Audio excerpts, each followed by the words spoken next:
do managers usually do? Answer emails for you or forward you. Basically, they'll look through your emails and they'll look through all of your communications, and then they'll come to you and say, here's what we have inbound. Here are deals that people are trying to send to us. Here are things that we're hearing, that anything. They filter through all this and they take the couple of things they think you might want to hear about and they present it to you in a meeting. On top of that, if you want anything outbound, you're like, hey, I want more sponsorships. Can you contact companies to see if I can get sponsored for a thing? Hey, I want to do a merch thing. I want to do with this company. Can you contact them? That's what the manager, most of their day-to-day will be, is doing that stuff. Let's say you're working on a merch line and the artist is like, yo, here's the first draft for the poster. I sketched it. Do you like this pose? Instead of sending it straight to you, they'll send it to like your manager, and your manager will kind of handle and be like, I don't think that's the vibe they want. Sometimes they'll come to you and ask, but if they know you really well, a lot of the time they can do a couple of those things for you without you having to be the one to look at everything and like yes or no everything. So they just kind of save you time on a lot of that stuff. That's honestly like number one day-to-day stuff that managers will do. And then they help you manage your calendar, honestly.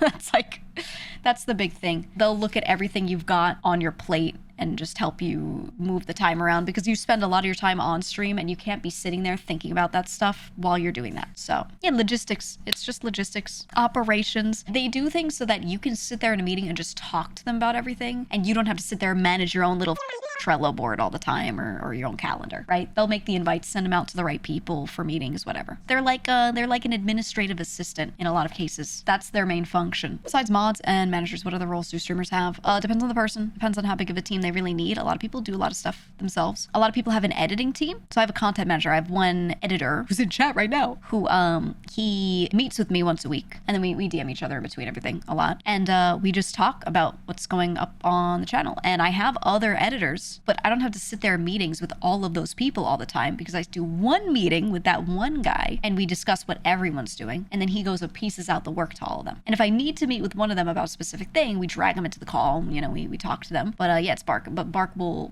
do a lot of that so that I don't have to spend so many hours doing that. Just the chief editor. Yeah, but I like to call it content manager because he also does the reins on stuff where he can do more on the channels too. Like, I give him more access to things. But yeah, so I think that's like the other like big function that we have. I think with everything else, most people don't have like other staff unless they really have a lot of money.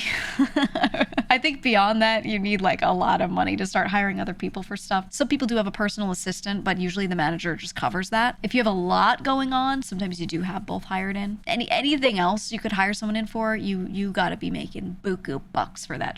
Buku bucks. I mean, almost all of my sponsorship money goes straight back into like editors and stuff. That stuff is expensive, and I can't imagine how I would hire like a lot of other staff, especially if I were hiring them for a lot of time. For a little bit of time, I could contract people out for sure for some little things, but not like I couldn't afford like to hire a whole nother person full time like that. Like some people do have teams like that, and that's crazy to me. They have to make so much money for that. Insane. I think Mel has different managers for her content branches. Yeah, she's definitely a unique case, right? Because she has like two really different major sides of things that she does. So having different people handle that makes sense. I know some people have like they themselves are a streamer, but there are some people who have a brand where it's more like there's like a separate visual brand where they sell a lot of figures of themselves and they sell a lot of merchandise of their character, and it's like a lot of people that buy that and interact with that don't even know them, the streamer, that well. They just like the character, almost like you ever seen Supersonico? Remember how fucking popular Supersonico was? It's just some character that an artist made and they decided to commodify it, right? Honestly, Miku is that. Yes, there's Vocaloid, yes, there's the music. A lot of people are just Miku fans. They just love the character and they don't even give a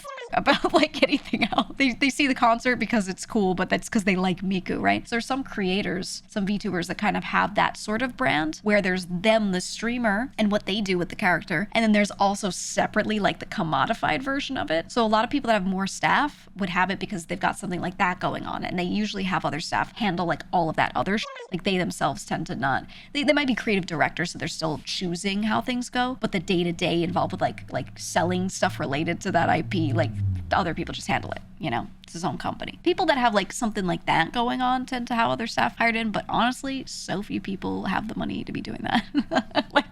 like so few people actually do it, man. That's the dream, because then that means, as a streamer, it is tough because you're really only making money when you're live, and YouTube doesn't really make much money, so you're really not making money on that either. So having something that does bring in income, lets you pay staff and everything, that is happening without you having to be live for it to exist, is really good. It's really, really good. It's something stable, because streaming's not. Right? And that's why everyone should have a mascot and turn it into a marketable plushie. Everyone should. It's the way to do it.